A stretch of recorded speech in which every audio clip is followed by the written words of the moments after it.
I got a basic club making question, and this makes for a really neat boxes to builds video. Let's see what we're going to be doing now.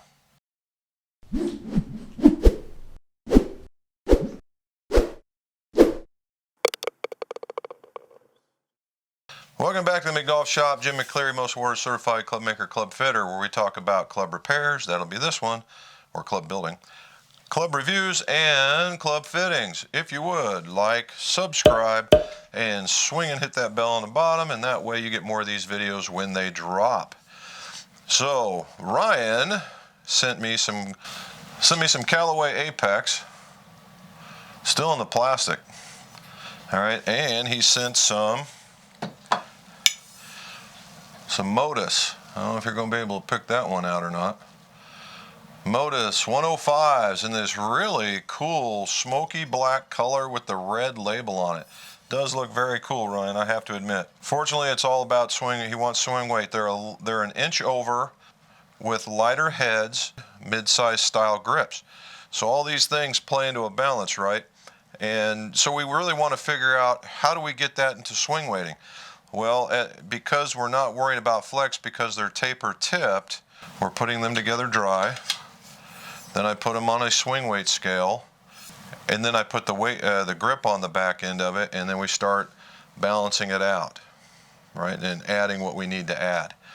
And then we get right to it. I've done this for the last 3 sets, and they've been dead on solid. Now, it's really easy to do when you don't have to worry about flex, because now you don't have to give up length. So when you have parallel tips and you got to do it, it becomes a little more tricky, because now you got to assume certain lengths weigh certain amounts and then you can trim to your flex. So you know that's why they call it club making, right? It's just not a monkey just slapping some glue on stuff and putting it together. It's all this figuring out for the custom club. However, that's not the whole thing. That's not the question I got asked. The question was about gluing, right? How much glue, how much of the shafting beads, how much, right?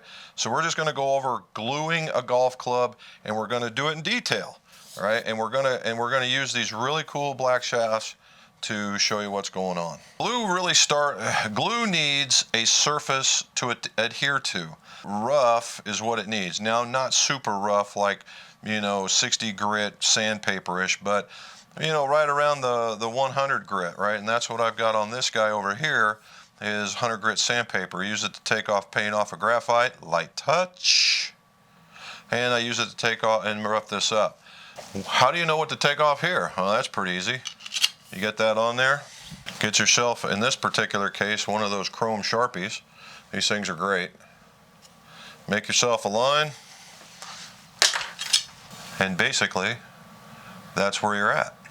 Okay, so I'm gonna go spin it off, and I'll show you what we do and come back.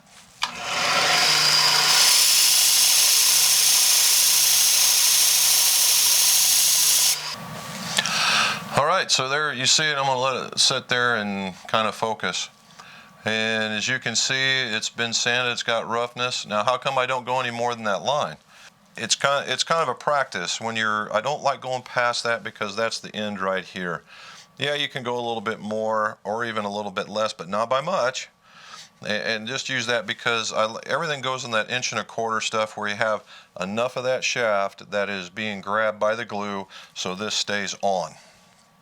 That's what it's all about. Can you use more? Yeah, but you're not gluing any more club to the head. Simple, right? All right, so that's what we're going to do there. The next thing is, we're going to clean out the hosel. These things have been traveling around planet Earth for a bit, and we want to make sure everything is clean before we put it all together. Now, I've been asked about the hosel brush. All right, this is a hosel cleaning brush. It's available on my Amazon store. As a matter of fact, if you go to amazon.com/shop McGolf Custom Clubs, I have a few sections in there. One of them is tools. This will be in there. If you're not comfortable with going there, then go to the Golf Works. They have both the 370 and the 335. All right, because if you put it down, if you look at that one, it's starting to get smashed down. And I just got a new one. Show you what a new one looks like. New one versus old. All right. And here as of late, I've been going through them pretty quick. So get it going that way, clean it out.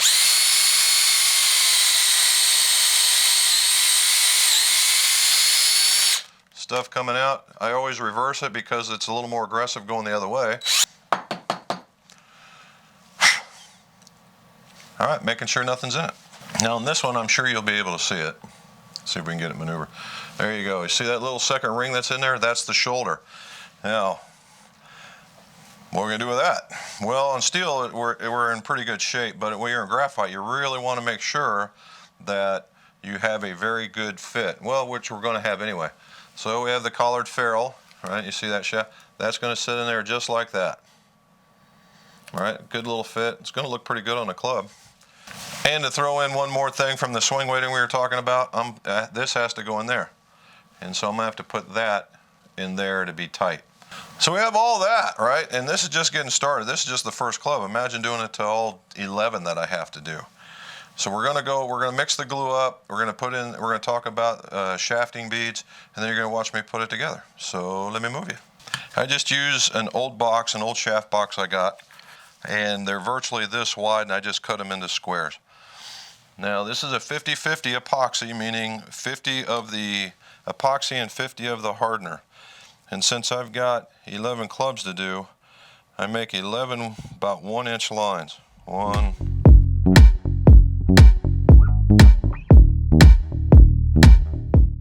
I came up the side because I just didn't want to run off the side of the cardboard.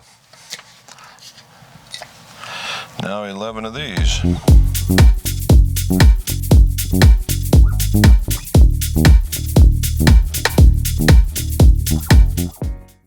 All right, so the 50-50 epoxy, the same amount of both kinds. And then what you want to do is you want to stir it for about a minute. And the idea of stirring it for the minute is to get it completely mixed up, run any air bubbles that might be in it, and just really, really get it mixed up, because the last thing we want to do is not allow the epoxy to get hard. And that's what we're doing, is we're making it get really mixed together so that they have that chemical reaction, so that it will get hard and it will stick and keep your clubs together.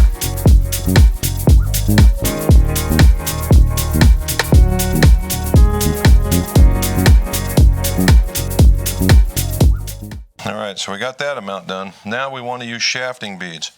All right, called quick center, shafting beads, whatever you want. And this is what I've been asked. How much do you put on? I just put on enough that I can lightly cover the top, about like that. Not a lot, because you get too much, it gets in the way, and you get not enough, it's not a bad thing, but you don't get your job done. And then what I'll do is I'll go for about another 20 seconds.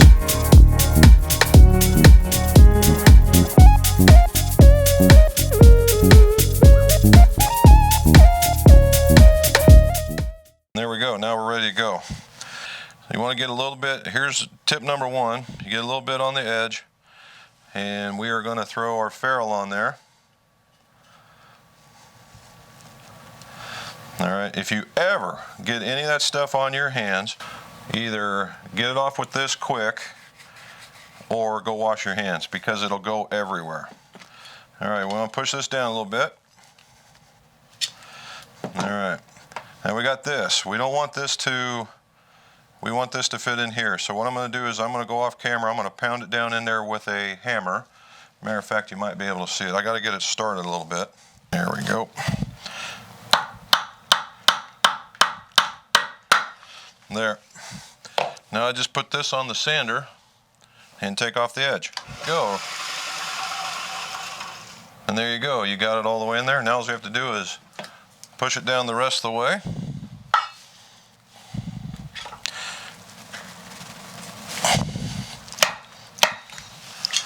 And that'll fit into there, and we got to glue that. So let me go put some glue on that guy.